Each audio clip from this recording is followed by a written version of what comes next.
后来过来，这是伫咧高雄的凤山区，昨下晡开始，伫咧建国路、精武路迄块地啊，有真重的汽油的臭味。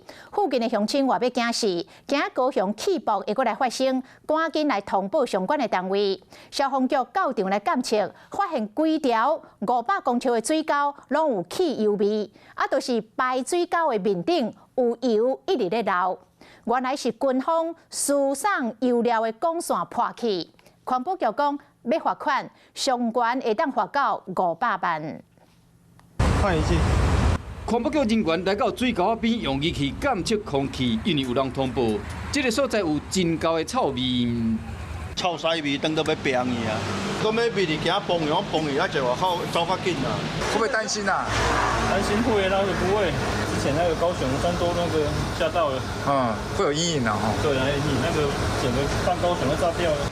大家真正拢惊到，因为还阁有高雄气爆的阴影，即卖又阁有臭汽油味。若像有人黑白等分早来物件，恐惊不堪设想。因为这个地点伫高雄市凤山区，昨下晡过道了建国路、经武路、凤翔路，拢有臭甲素味。附近的人是有够济，文山地区、辖区拢伫遮，若是发生爆炸，后果会真严重。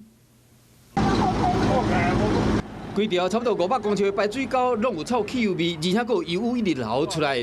空污小组检测到化学成分，经过分析了，这是航空的燃油，原来是军方的备存的航空油管破去。环保局要甲开单。因违反了空污法第32条的规定，裁处10万到500万元罚款。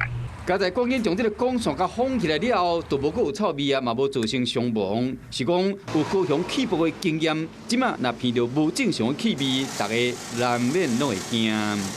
Hello， 我是林明瑞。想要抢先掌握最及时的新闻资讯吗？赶快订阅、按赞、开启小铃铛，锁定我们华视新闻的 YouTube 频道。